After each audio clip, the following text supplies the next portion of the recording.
Yeah, thank you all for joining us. This is great. This is it's nice to see everyone. Cool. I think why don't we Yeah. get started? Clive, you think we're good?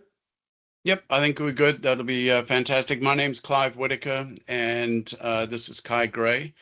I run the Lee County AI group. And Kai?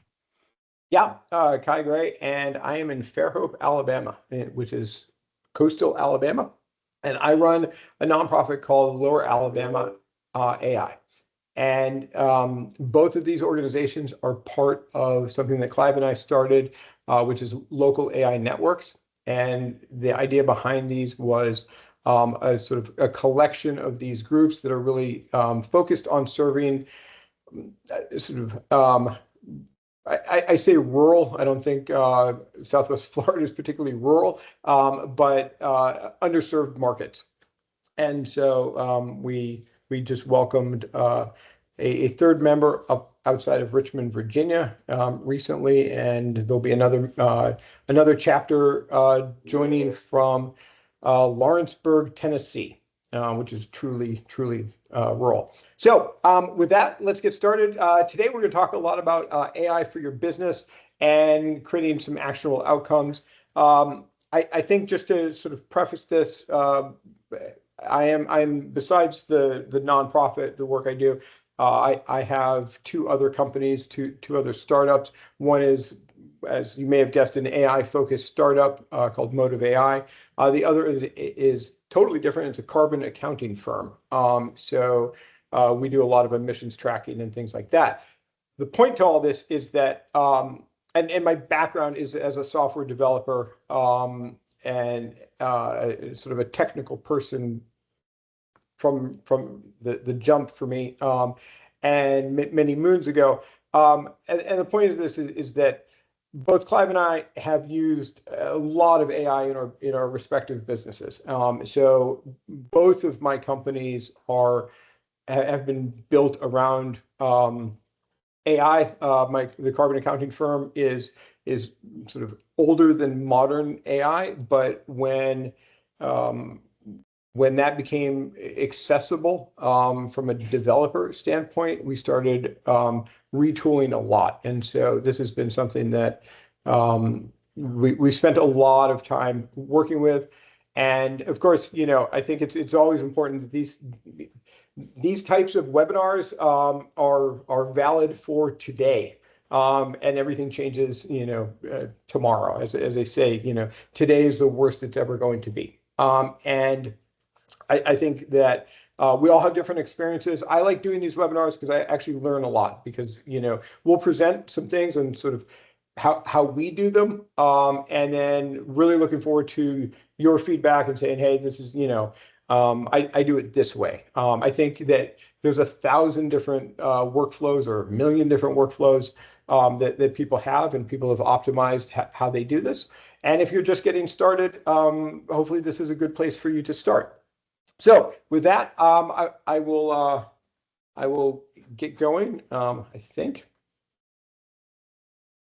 Yeah, and please use the chat out there. We'd like feedback, favorite prompts. If you've got something that you want to present, just let us know. The Lee County AI group is growing nicely. What I like about it is that we have a lot of small to medium-sized businesses, and that's really where AI is going to make the greatest impact. The big corporations are fighting over whether the board wants it, whether the middle managers are worried about their jobs and they're sabotaging it and everything. But the small businesses are the ones that are really using it and cranking it up. And that's Kai's goal, and that's my goal, is to help those companies and individuals have a step ahead in that. We don't know everything, so if you've got a favorite prompt, if you've got an idea, pop it into the chat. And then at the end, if you've got a quick 2 minutes on what your company does or what you do, if you'd like to do a quick 2-minute commercial, please do that. Yeah, that's right. Here's a little video. These things in webinars are hopefully everyone can hear it. If you can't, it's short and we'll get past it quickly. Hello and welcome everyone. to the Lee County AI and Lower Alabama AI webinar on AI for your business, creating actionable outcomes for success. Today, we're going to take a look at how we can best use AI in our businesses, from news that's impactful to prompts that work for us, to the tools that are maximizing our productivity. So sit back, relax, and let the show begin. P.S. I'm not real. I'm a digital avatar, and the real Kai has never spoken these words. So if you haven't played around with HeyGen, that's what that is.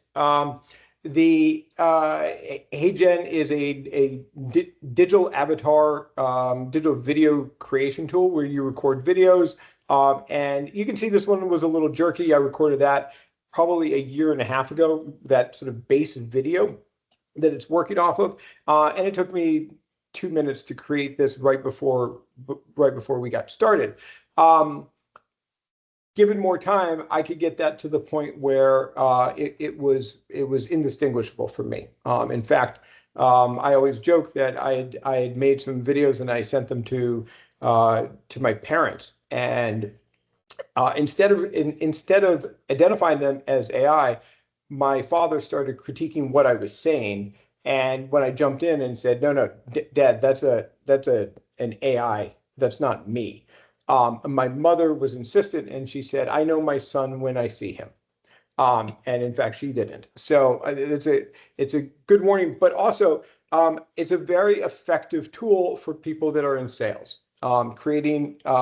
Creating these types of videos can be very impactful. I mean, think about sort of if you use Loom in your business, this is a way that you can do some very interesting things, and you can do hyper personalization. We will keep going. Today, as Clive said, please use the chat. We'd love to know where you're from, your favorite AI tool, any prompts, things like that. This is really sort of, everything Clive and I do is really around sort of community and learning from each other. So that's what this is. We'll go through some very quick introductions, describe sort of our organizations. We had some news, but we'll talk to that. The slides didn't make it in. But more importantly, it's sort of the tools that are out there, and this is very interesting. So, Clive and I have spent a lot of time testing different tools for our businesses, as I'm sure you have too. So if you have tools that aren't on these slides, we'd love to hear about them, because quite honestly, that's how I have found more good things. Is by people saying, "Oh, have you tried X?"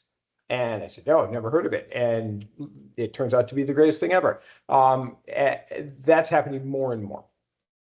Another thing we're going to talk about are projects and custom instructions. So I'm a huge advocate. If people ask me sort of what is one thing that they can do to sort of accelerate their AI productivity, I say it's projects. And within projects, it's custom instructions. And so we'll go through that.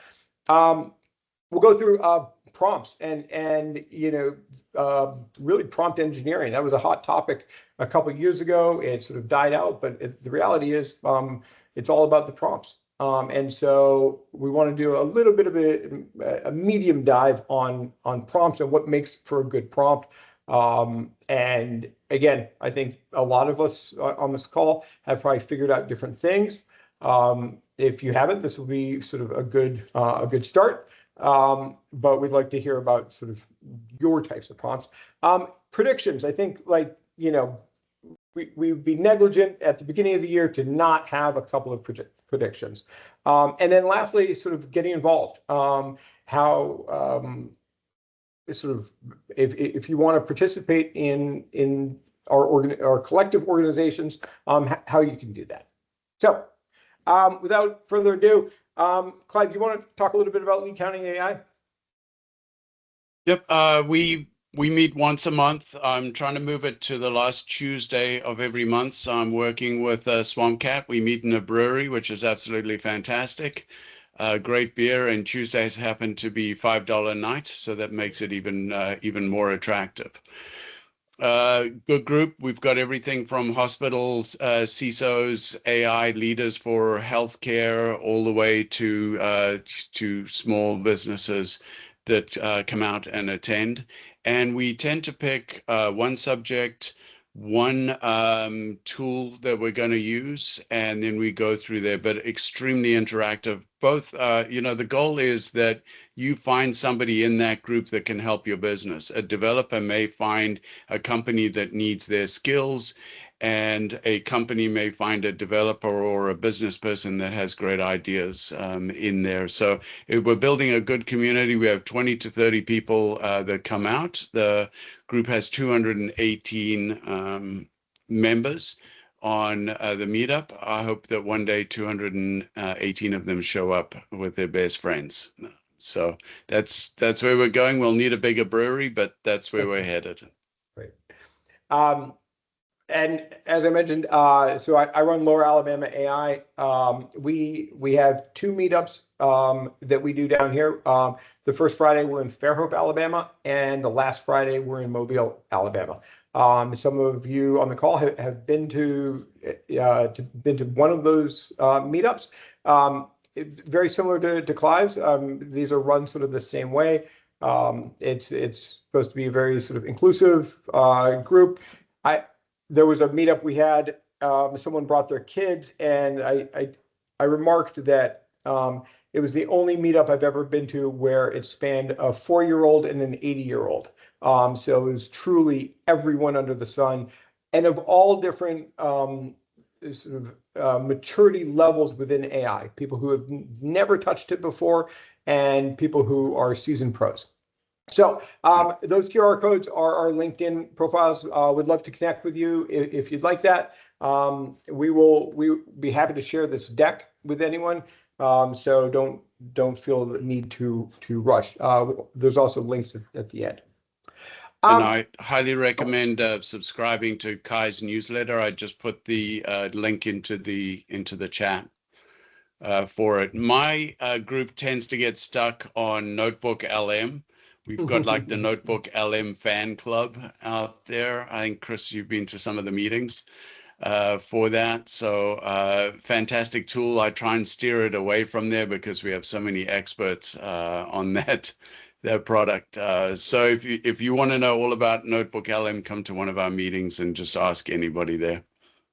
And ironically, my last newsletter, which went out last night, was on Notebook LM. So it's a powerful tool. If you haven't used it, it can be mind blowing to some folks.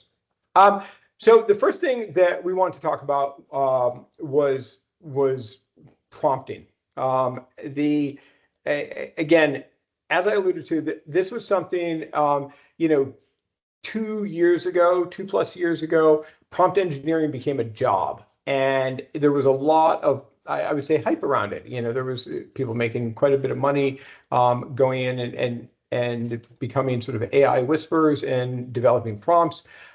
The AI tools themselves have gotten better about understanding intent, and so there became less emphasis on prompts, and so it was declared that prompt engineering was dead at some point. I would argue, and I think the data argues, that that's not true. The job may be dead, but the results that we want out of AI are directly impacted by how we prompt and how we think about things. And there's a number of systems to do this. So I think I'm using the big 3. There's obviously other AI tools, right? So we're talking about Anthropic's Claude, OpenAI's ChatGPT, and Google's Gemini.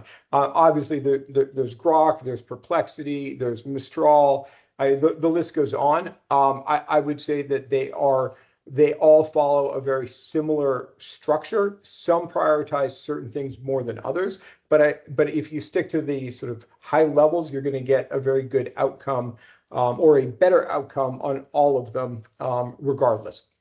And I think the most important point about prompts is really about being very specific about this. And so a very common, I would say, complaint that shows up in our meetups is people say, I'm just not, like, I don't get the results that you demo or that I was expecting, or things like that. And it almost always comes down to the prompt being very general. A prompt sort of saying, uh,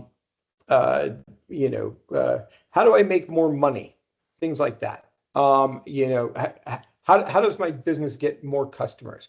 And the problem with that is, if you think about how AI works in the background, right? AI, the large language models are really just a word predictor, right? They're looking for the shortest path between two words. Those are vectors.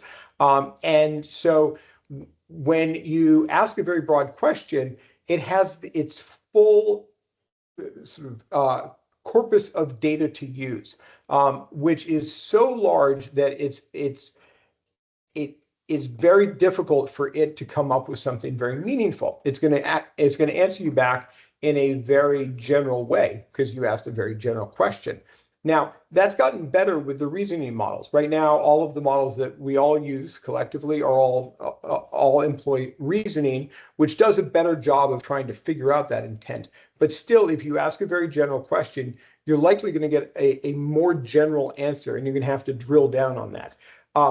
The suggestion here is start with that very specific thing. So instead of saying, I want more customers, saying, I need to increase my sort of what have you, my LinkedIn followers by 34%, right? Give it a target, and you will see improved consistency. The other thing is the way you organize prompts actually matters. And it used to be that XML, which is a markdown language, was the predominant language of AI. It's really markdown. And if you've seen markdown, it's fairly simple, but you'll see sort of a lot of hash symbols and things like that to indicate a structure of a document. AI excels at reading markdown, and you can use it to structure your prompts, to basically give it sort of a main topic, a subtopic, a tertiary subtopic, things like that. So while it's more complex, if you already are using Markdown and are familiar with it, my suggestion is continue to use it in your prompts, or start to introduce it into your prompts. And lastly, the third big one is give it examples. AI excels when you can give it an example of what you're looking for. And it doesn't even have to be in the exact domain that you're focused on. So if you say, paint me a picture of a flower like this, and use colors of this, that are similar to this other picture of a car, it will do an exceptional job. Right, you're really giving it these sort of guardrails to work within, and so examples end up being. I really think examples are probably the best thing you can do for a prompt, because it's highly specific, and it provides just a ton of data to the AI. So there's this notion of a universal prompt structure that I think is important: role, context, task, format, and constraints. And we kind of touched on those, but basically, what's the role of the AI? And we're going to talk more about this in projects, but what do you want the AI to be? Do you want it to be a lawyer? Do you want it to be, a superhero? You sort of, AI cosplay is the key here. What background information does that persona need, right? So if you say, for instance, my companies have a dedicated sort of AI lawyer. It's all it does. It reviews every agreement we have, and anything that's of a legal nature goes into that. And so not only did we build it with this persona of like, you're a lawyer, And the way we did that is we went out and we looked at profiles from the top law firms in the country, and we got all their profiles, and that became sort of the composite of our lawyer. And then we gave it all the background it needs on our company, right? So it has all of our incorporation documents. It has every legal document that's ever been created by my companies are it has that as its background. Lastly, the obvious thing is what do you want done? Now, this is where a lot of people start, right? They say like, do this, and they skip over the role and the context. But what you want done is obviously very important. And then how do you want it to come out, right? And so AI is smart enough right now to sort of anticipate a lot of that. But if you want something very, very specific, you need to tell it that, right? If you want a CSV file in a certain way, you need to specify that. And you also need to tell it sort of what are the boundaries and what don't you want. Although we're going to get into that sort of that negative prompting in just a second. But you can see like this stat where like these very simple prompt changes can swing the outcome 30+%. And so that's pretty big. If you think about the amount of time you're spending with AI, if you could increase it just by half of that, by 15%, it's a big win. And so these are very simple things to do in your prompting. But early in my career as software developers, someone beat on me the idea that we should spend less time typing and more time thinking, right? And so we had to, on the whiteboard, we were constantly writing out code examples and things like that. The same applies here.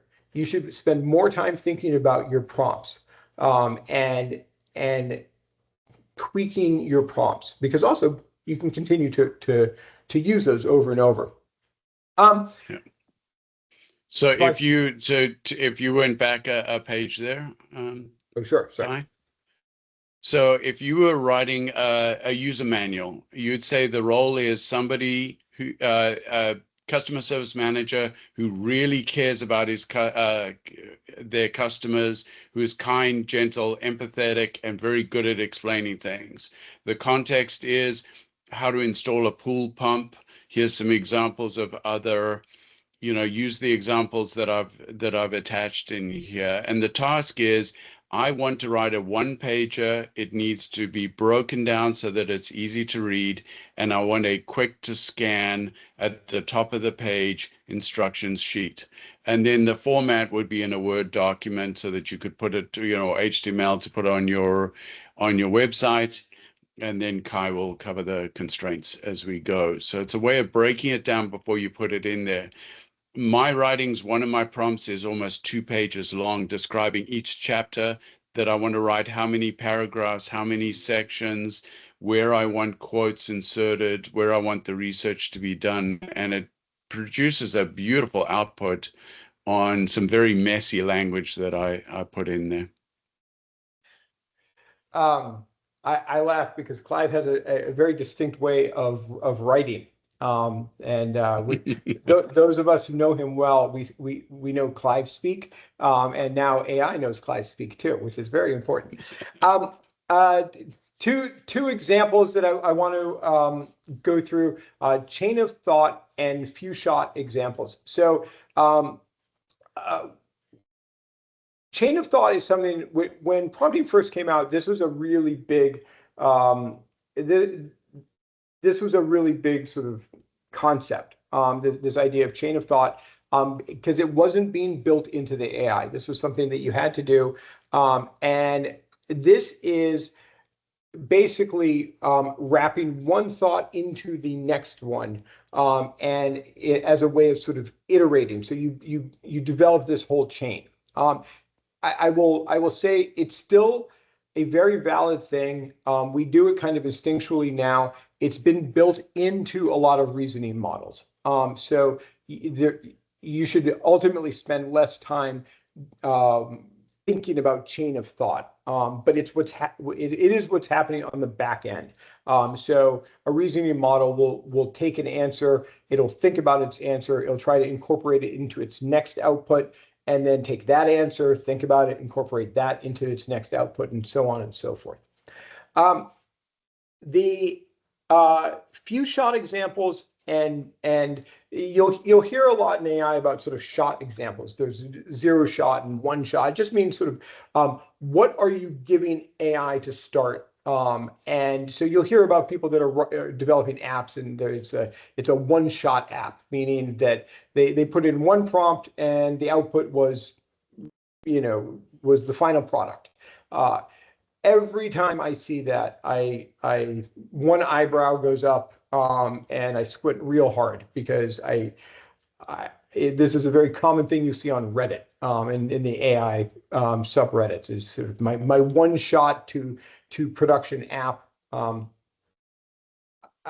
When I'm able to do it, I will believe that. But the few shot things is, from a prompt perspective, is actually really important. And the stat is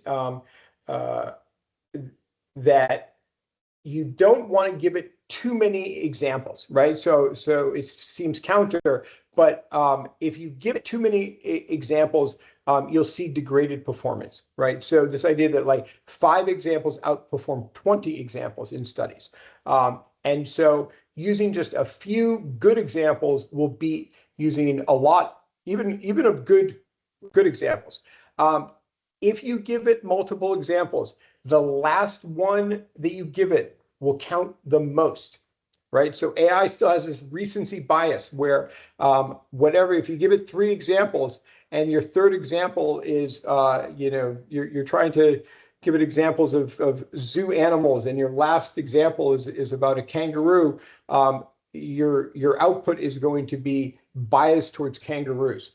I don't know what that prompt would actually be, but it's important, because you want to vary that up, right? Otherwise, if you're unhappy with the output, and you just keep running the same examples, you're going to get the same thing. You want to keep that structure identical across the examples. So one thing that happens is you start to mix up different examples, and this happens to me a lot, where I'm like, here's an example, and here's another example, and here's another example. But when I look at them, the examples have very different structures to them, and different outputs. And so it ends up confusing the AI, and you get kind of a jumbled response. So I think if you can find examples for things that follow the same structure, you're going to get much better output. And lastly, the closer you can get to real world things, the better. Right. That seems very obvious and instinctual, but that is the case. If you use abstract cases or hypotheticals, AI has a difficult time with that, because it can't really match a hypothetical as well as if you say, this is exactly what I want. This is particularly true around code, right? If you're using AI to write code, you can use blocks of code and say, I want it to be, just like we did over here, but with these changes. We talked a little bit about this idea of sort of negative prompting or anti-patterns. It's not as effective. So if you can show patterns, you'll have a more effective output than showing an anti-pattern. Sort of showing it sort of what not to do is less effective than sort of guiding it down the path. So if you think about sort of you're showing someone a map, and you say, here's all the places on the map you don't want to go. Good luck. As opposed to saying, here's the road, follow that road. That works much better than saying, here's all the places you don't want to go. The role assignment. So we talked about like the giving a persona. So you are this, you are that. It can have a negative impact. Because AI uses which in the background, it uses a mixture of experts. So if you sort of conceptually think of AI as the thing that you're talking to is like a traffic cop, and behind it are all different systems. And one system might be the lawyer, and one system's the accountant, and one system's the so on and so forth. A million different systems. And when you ask it a question, the traffic cop, in this case, sort of the thing you're interacting with, it decides which system you should go to, and it's really good at that. But if you say you are this thing, then you can lock yourself into a system, and you're not giving it permission to like think beyond that. Now, if you're trying to do this for creative examples, that's where it comes in really well. So I'll give you an example of using a persona. So if you see the logo on the bottom right, the LAN logo. So that was created in AI, and the persona I gave it was as a famous logo designer named Saul Bass, right? Who's done many like iconic logos.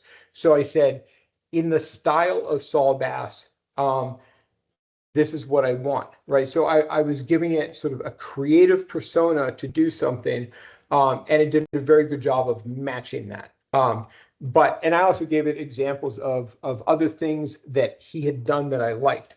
And again, it came out differently, but it had a lot of the elements that I liked. I know that's a lot. And lastly, on the prompting, the CoStar framework. So again, there's a lot of these types of things, but context, objective, style, tone, audience, and response, CoStar. So if you can think about this, and again, you may not hit every one of these. It's a lot, and I don't imagine when you're talking to AI, you're looking at sort of a cheat sheet and be like, all right, did I get the S? Did I get the A? But if you start to do this, you will start doing it habitually. You won't think about it anymore. So I end up, the two things I find is when I write prompts, I end up following sort of the CoStar framework without ever thinking about it. These are all, and I may mix them up, right? It's not, I mean, it may not spell out CoStar for me. I may start with an audience. I may start with context or style, but I end up hitting all of those things. The other thing, and this is sort of an aside, is I've started to write like AI, which is an interesting thing. I don't know if anyone else has found that, but the more I read AI and have AI sort of summarize things for me and things like that, I find that my own personal writing starts to sound like AI, and I actually have to go back and try to un-AI it. But so that's super important, because audience, sometimes if you're a small business, medium-sized business, maybe you've got a board, you're fully bought in on AI. You want it for the business. It's going to improve your marketing, your sales, your customer service, whatever it might be. But you've got to go down the hallway and get that approver to say yes.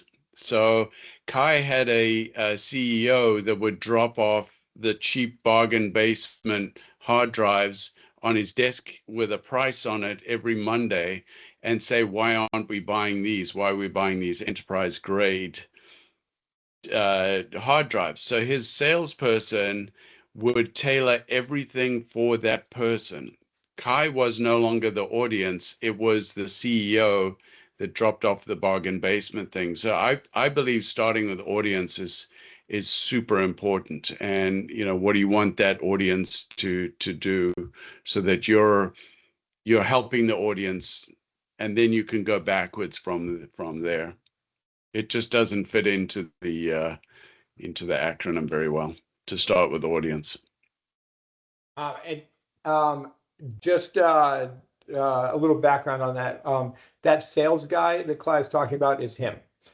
So the way that Clive and I know each other is we both lived in Boston, and I bought a lot of hard drives and systems from Clive, and over time we became very good friends. So a shameless plug for Clive if you're looking for what I would consider the best salesperson I've ever worked with. He's on the call now. There are some questions. Yeah, to answer the copyright, it's a concern. Sometimes you can give credit to the person, which is what I do in there, but it's the horse has left the barn. I don't know how you feel about that. So actually, it's a very good question. There's a couple of court cases that have now concluded. So what AI is doing is it is producing a derivative piece of content from something. So it is not a replica. And this is the most recent AI copyright lawsuit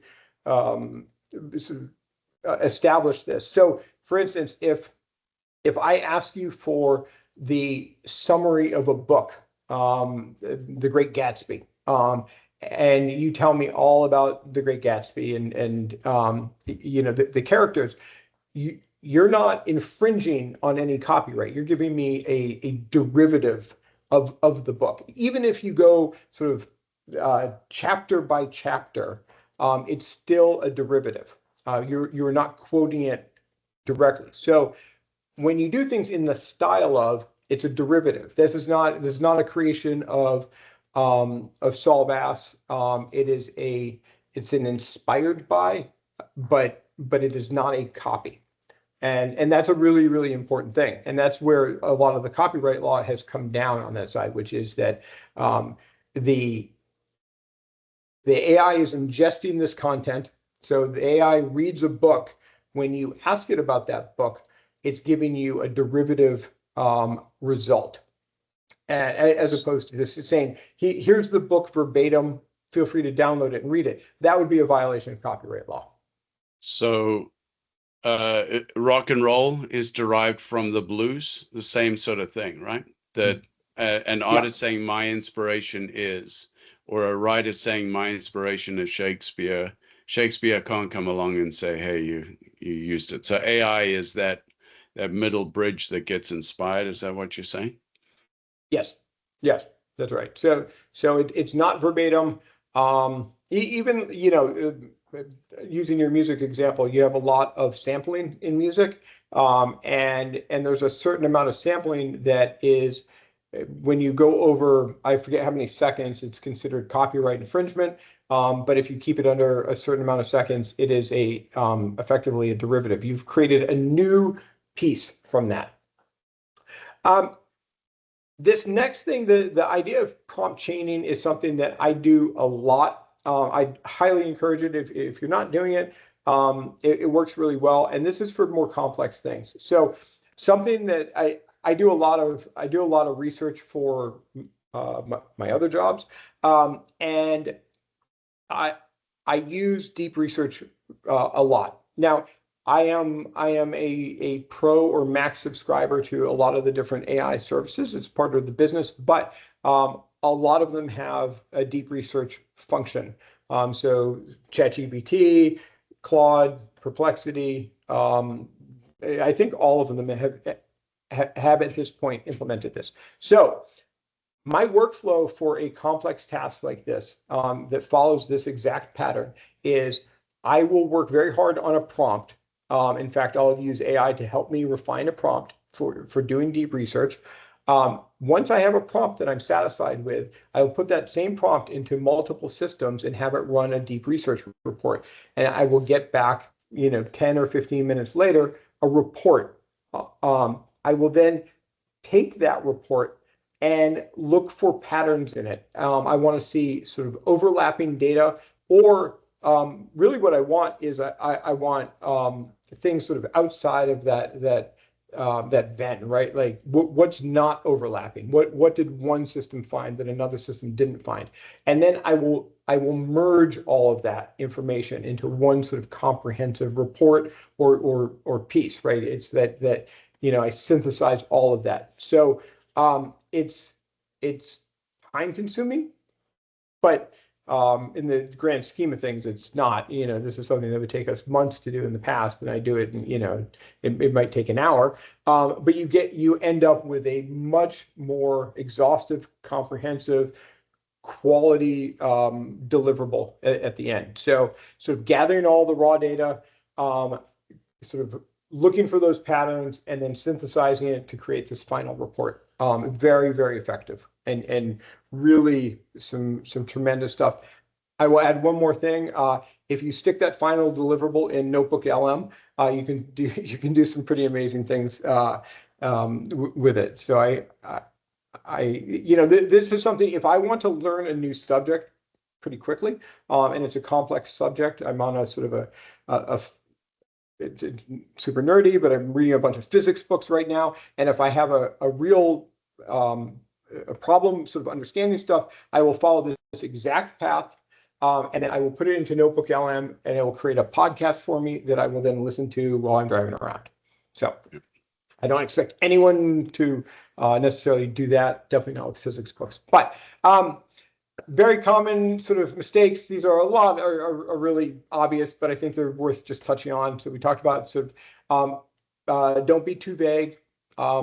Try to avoid negative prompting. It's really hard to do. We end up doing it a lot. The don't do this, right? I'm always telling you, don't use M dashes. And ironically, I've started using M dashes in my own writing.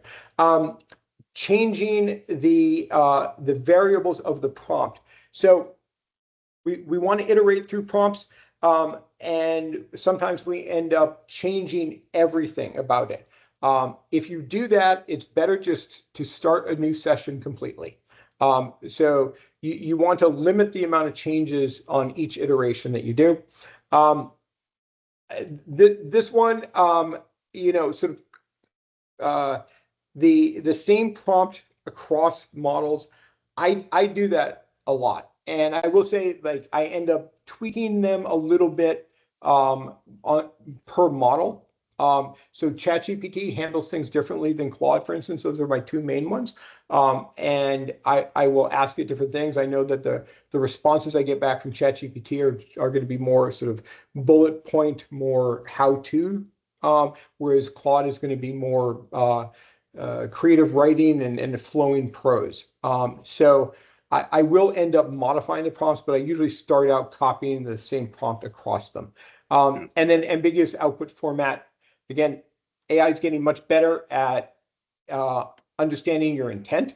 But if you are very vague and don't tell it what you want, it's a dealer's choice. You're going to get something maybe that you don't want. All right. So the reverse of all that, be specific, tell it what you do want, iterate systematically, changing one thing at a time, adapt to the model. I end up changing the wording. I don't change necessarily sort of the some of the structure. They're all very good at Markdown right now. Originally, ChatGPT was much better, going back to 4 and 3.5 before that, was much better at Markdown. And then be very specific about what you want to come out with that. This is more sort of just reiterating this. Again, we'll share this with you, but clear objectives, a few examples using few shot, not too many examples, not no examples. Chain of thought when needed, if you're doing something very complex. For most of what we're doing every day, that's built into the reasoning models, and being very strategic with your personas. They're very powerful, but you can lock yourself into something. Any questions before we move on? Oh, I love BANT. Budget, authority, need, timeline. Yeah, that's because you've never been a salesperson with a manager beating the crap out of you. Thankfully, I have not. Yeah.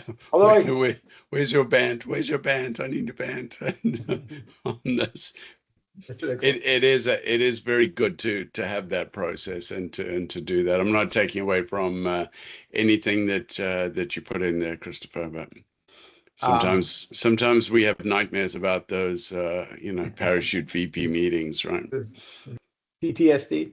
Yes, exactly. So now I want to talk about projects. And as I said at the beginning, this is my most used thing. Hey guys, sorry. I was trying to talk. You can hear me now, I think. I just came up to you. Yes. Sorry, yeah, Bant, absolutely. You guys hit it spot on. Yeah, I've had the salespeople. But you brought up a good point about using different models or using different AI, right? You referenced ChatGPT versus Claude and copy pasting different prompts into different AI kind of locations. What do you feel about, so I use Azure or Microsoft Copilot, which has different models where you can do smart, think deeper, and then they even reference ChatGPT 5, right?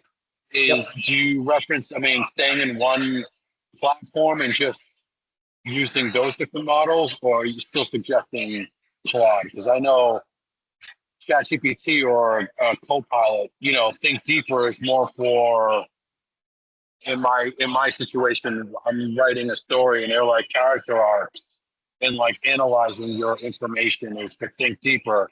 But if it just wanted to rewrite what you've already written, that would just be smart, right? So I guess I'm wondering if you guys understand, have any information about that.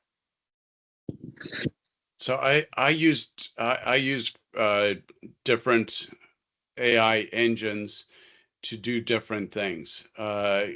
Google Gemini is very good at doing web type, Google search type things and putting data together. Sometimes I'll use that to write prompts for ChatGPT.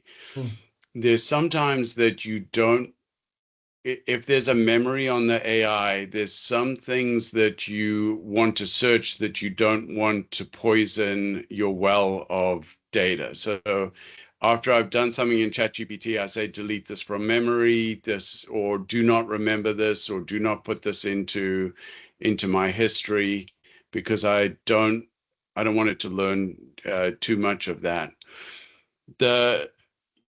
Your engine there, the Microsoft engine's excellent at the corporate internal. The challenge is it will find data that you don't want it to find. So the rule in AI is, if you don't want to see it on the front page of the newspaper, don't let AI see it. As a security guy, you got to make sure your AI is not crawling into things that you don't want it to crawl into. But No, that helps a lot. No, thank you. I want to hear what you have to say. Sorry. That's great. And any questions, please. Clive's doing a better job of monitoring the who has their hand up. But please jump in. As I alluded to at the beginning, projects is my most used sort of concept or functionality of across all AI. And my rule is, if I'm going to do the same thing more than 2 times, I create a project for it. All of the systems now have the same notion of a project. So Claude has projects, ChatGPT has projects, Gemini has gems, Perplexity has spaces, and the list goes on. And so what this is sort of, and we may all be using it, and but for those that aren't, what you're doing is you're creating a sort of a space with some boundaries, and it's sort of like an AI within your AI, right? And so I have a project for Lower Alabama AI, and I have told it all about Lower Alabama AI.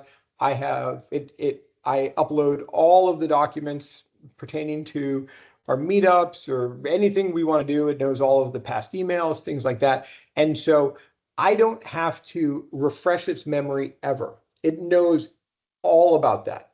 And I think one of the Achilles heels of AI or consumer AI and large language models that we've all been using has been memory. It doesn't have the same sort of memory that humans do. I will say that, that's changing very, very rapidly. But it's still, what you're doing with projects is you're effectively creating persistent memory around a particular topic.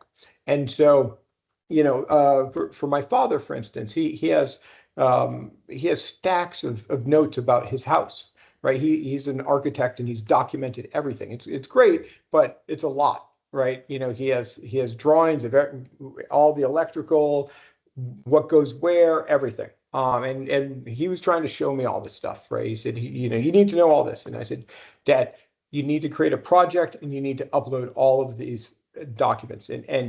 And he did not believe me. And he has one diagram that shows all the underground electrical. So he lives on a sort of a farm. He has a barn, and there's a well, and the well has a pump, and that's connected, into the house to a circuit breaker, and that's all documented. So I said, upload that PDF file, and then go into that project and ask it how the well gets its power. And he said, no, it's not going to be able to read that. And I said, well, just try it. So he did. And sure enough, it said, it mapped it out for him. It said the well runs through the barn and it goes to, this number circuit breaker inside the house. And he was shocked, and he is now a full convert, and I may have created a monster. But that's the power of projects, right? It is that you get to sort of segment all of these things, and you don't have to ever remind it what something is. And it's very, very powerful. And along with that, sorry for that, is writing custom instructions. And so for each project, you have the ability not only to say what this sort of project's about, but you can give it distinct instructions that it has to adhere to when you're in that project. So for instance, the way that instructions work at AI within AI is at the very highest level, you have system instructions, and those are instructions that are given to the AI by the AI's creator, right? So OpenAI or Anthropic. We don't know what those are. We don't see them, but those are the things where, if you ever sort of do something and says, I'm sorry, I can't do that, that's because it's running into a system instruction that told it very specifically you can't do something, right? The next level down are the user instructions. And those are the instructions that we give ChatGPT or Claude or whoever when we sign up and we configure it and say, my name's Kai and I live here and I want you to, to do this and this and this. Those are user instructions. And so when you start a new session, it will read its system instructions. It will then read its user instructions. But then if you create a project, you can have a whole set of different instructions. So for instance, you could create a project and you say, one of the instructions is, I want you to always answer me in Spanish. And so anytime you're in that project, all of its responses are going to be in Spanish. However, if you're outside of that project, it doesn't have any knowledge of those instructions, right? So you can create these personas. And earlier when I talked about having a lawyer, that is a project. We have a lawyer project, right? So that project has all of our legal files. It has all of the background of my companies.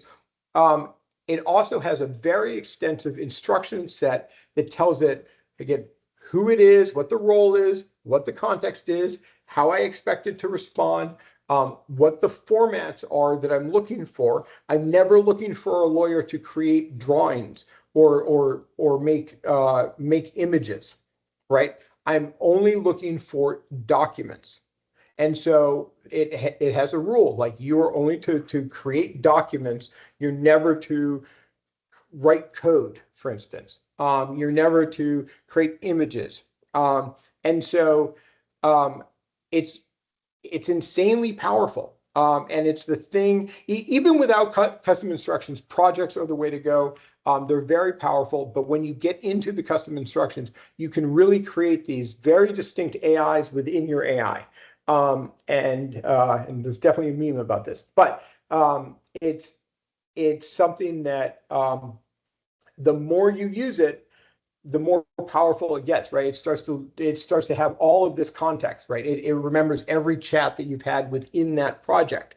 And the more data you give it in the instructions, the better. And I'm going to show you an example of one, just a screenshot, but I have custom instructions that are 1,000 words, right? They're long papers on what I want, right? I have one that's called a content writer, and it goes into detail exactly how I want things, right? And it sounds just like me. Oh, sorry. That is. And we're coming up on time. Okay.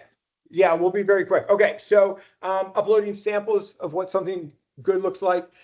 Iterate often. You change your project custom instructions a lot because you find things that you like or you don't like. Okay, I won't go through all of this, but the key here is they all have projects. The notion of projects, and they all accept custom instructions. And I highly recommend, if you do nothing else, spend a lot of time with those. Here is an example of a project instruction for a content writer, right? So this goes on, you can see the scroll bar on the right-hand side. We could scroll for a long time. And so that was a prompt that was developed over months, and I still update it frequently. So don't be shy about writing long prompts for your custom instructions. All right. AI tools. I'm very interested in everyone's feedback, but I want to go through just a couple of them. I think we all are using tools. I think that 2026 is going to be, we will stop talking about sort of like general AI, and we're going to start talking about very specific AI and the tools we use. There's a couple, and I'll talk about the tools that I use very specifically. For calendaring, I use Motion. A lot of people use Calendly and Reclaim. Voice dictation, I use something called Whisper. There's another tool called Monologue. I avoid typing at all costs now. I've become super, super lazy about typing. I talk to my computer a lot, so much so that I heard my son the other day say to my wife, he said, Mom, Dad's talking to his computer again. An app that I highly recommend, it's probably my favorite on here, is on the notes and meeting transcription. It's called Granola. It is free.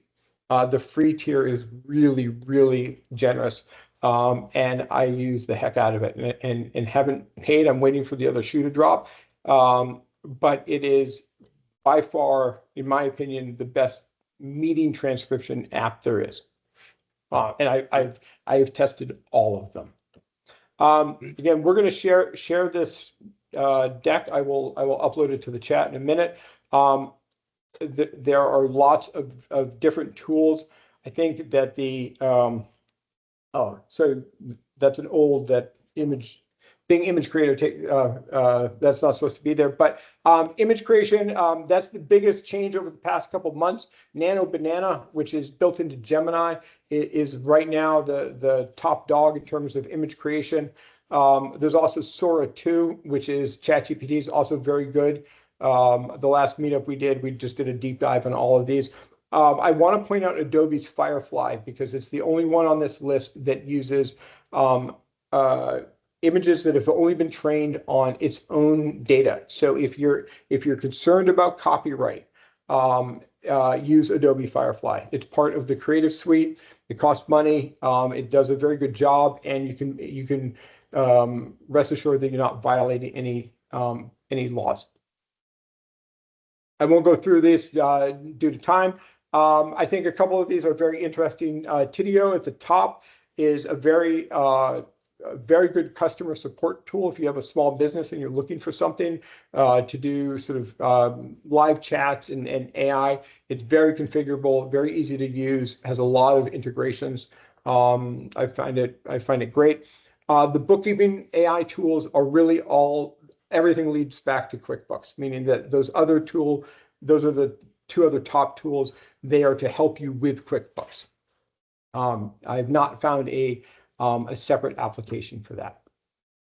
And very quickly, two big predictions for 2026. First one is service as a software. We're very used to software as a service. I think that that's going to change. I think that we are going to start hiring AI workers, and we're not going to be buying tools, meaning that we are going to have these different things that are like my lawyer, my graphic designer.